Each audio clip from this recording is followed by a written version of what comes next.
The world of animation often lends storytellers the opportunity to expand their ideas and concepts, and the storylines are sometimes superior to those in live action. While there are dozens of examples of live-action formats adapted to animation, this episode will explore an example that even many fans of the series might not know about or have had a chance to watch. Return to the Planet of the Apes, the cartoon.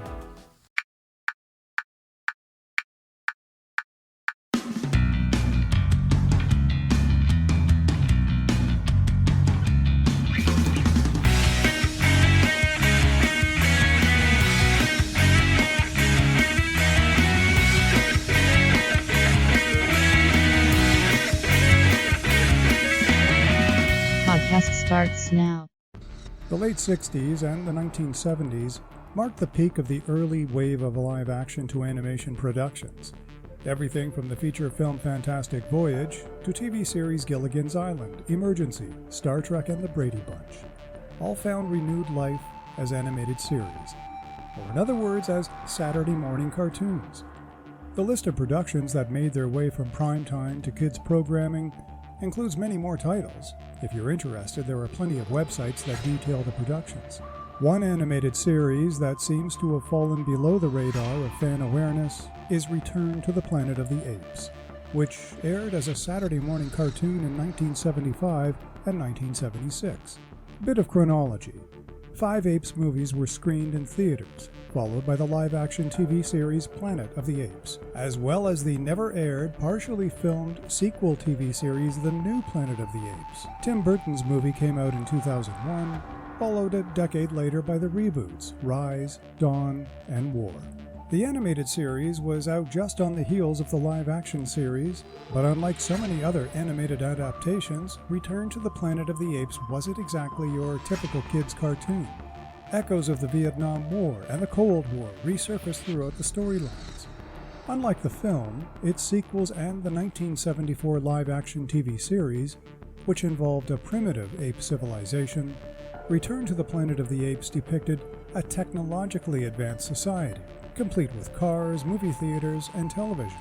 In many ways, the animated series was closer to the vision explored in the original novel by Pierre Boulle. A few interesting points about the voice actors. Return is one of only 2 original Planet of the Apes productions in which Roddy McDowall was not involved. Henry Corden, born Henry Cohen in Montreal, Canada, who was best known for taking over the role of Fred Flintstone after Alan Reed's death in 1977, voiced the part of General Urko, and Austin Stoker, the voice of Jeff, had previously played Mr. McDonald in Battle for the Planet of the Apes. He was the only cast member of the animated series to have played a part in the live-action movies or series. At the time of its release, the series was criticized for its relatively lower quality of animation, much like, and perhaps worse, than the Star Trek animated series. But the storylines were often very good. And like several of the good stories from Star Trek's animated series that made their way into various episodes or films of Star Trek, I suspect the next treatment of a live-action production for the Planet of the Apes will do something similar, borrowing from what was some pretty darn good writing that, ironically, was intended for children. Many episodes are currently available on YouTube, and the complete DVD series of 13 episodes can be purchased through Amazon, as one example, ranging from $12 to $15.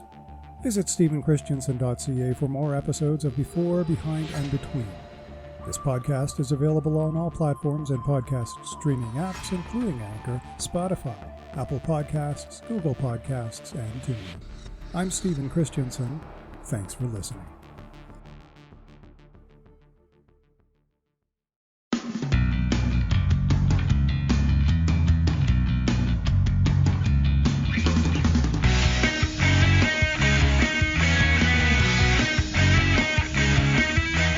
Production of Stephen Christensen.